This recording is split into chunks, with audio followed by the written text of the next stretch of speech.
आपको कहाँ पहुँचना है? आपको याद है आपके स्कूल के मैथ्स टीचर को आप पसंद नहीं करते थे और उनकी वजह से आप मैथ्स में फ़ेल हो गए थे और शायद डिग्री भी नहीं ले पाए थे। बहुत सारे लोग ऐसे ही जाल में फँस जाते हैं क्योंकि हम बाहर के फैक्टर्स को हमारी प्रेज़ेंट सिचुएशन के नतीजों पर हावी होने देते हैं। अपने फ़ैसलों के बारे में बात कर रहे हैं करें तो हमें लगता है कि हमारे लाइफ़ का कंट्रोल हमारे हाथ में है, पर आप गलत हैं। अक्सर किसी ट्रिगर पर जब आप बिना सोचे-समझे रिएक्ट करते हैं उसकी वजह से आप इन नतीजों तक पर पहुंचते हैं कि एग्जाम्पल के लिए आपको मैथ्स टीचर जिन्होंने आपको कम मार्क्स देने का डिसीजन लिया, आपको अपना फोकस बदलना होगा। लाइफ के ट्रिगल को हमारे नतीजों को कंट्रोल करने देने के बजाय आपको खुद ही अपने नतीजों को कंट्रोल करना होगा। आप ऐसा तभी कर पाएंगे जब आप ये सोच लेंगे कि आपको क्या नतीजा चाहिए। फिर आपको स्लो हो जाना चाहिए और पूरा वैक्सीनेशन रिएक्शन ढूँढना चाहिए और गारंटी देगी कि आपके जैसा सोच है वैसी नतीजा निकलेगा और आपको मनचाहा सक्सेस मिलेगा। इस बुक के आर्थर पीटर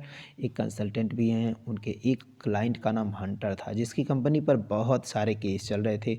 उनका नाम प्रेस के सामने बहुत ही ख़राब था। पीटर हंटर की प्रॉब्लम को सुलझाना चाहते थे। एक दिन हंटर ने पीटर से कहा कि दिखने में वो उनके हेल्प के लिए लीड ही रखते हैं, पर वे उनके कंपनी को इन प्रॉब्लम से उबार नहीं पाएंगे। हंटर ने पीटर से ये भी कहा कि उन्होंने बहुत ही कुछ पहले सारे कंसल्टेंट को हायर किया था और पीटर के फेल होने के बाद आगे भी कंसल्टेंट हायर करेंगे। इस बात को सुनकर पीटर को बुरा लगा और हंटर के ऑफिस से निकलने के बाद उन्होंने फ़ौरन अपने अंकल को कॉल किया और अंकल ने कहा कि वे हंटर को पसंद नहीं करते, इसलिए वे उसकी कंपनी के लिए काम नहीं करोगे।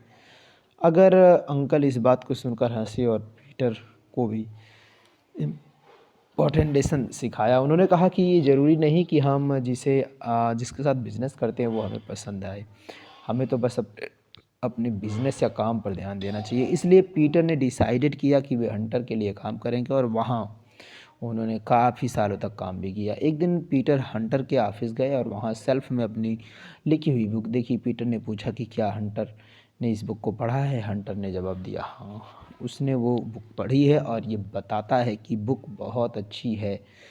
उस एक बातचीत ने पीटर के मन समंदर में भावनाओं को बदल दिया। अब ये हंटर को पसंद करने लगे थे। अगर पीटर ने हंटर को नापसंद करने की वजह से उसकी कंपनी में काम नहीं किया होता तो उन्हें जो जॉब नहीं मिलती तो उसे सालों तक पैसा देता रहता। यही है जब हम अपने रिएक्शन को डिसाइड कर देते हैं कि हमें आगे क्या करना है और इन्हीं वजहों से हम बहुत सारे मौके खो भी देते हैं।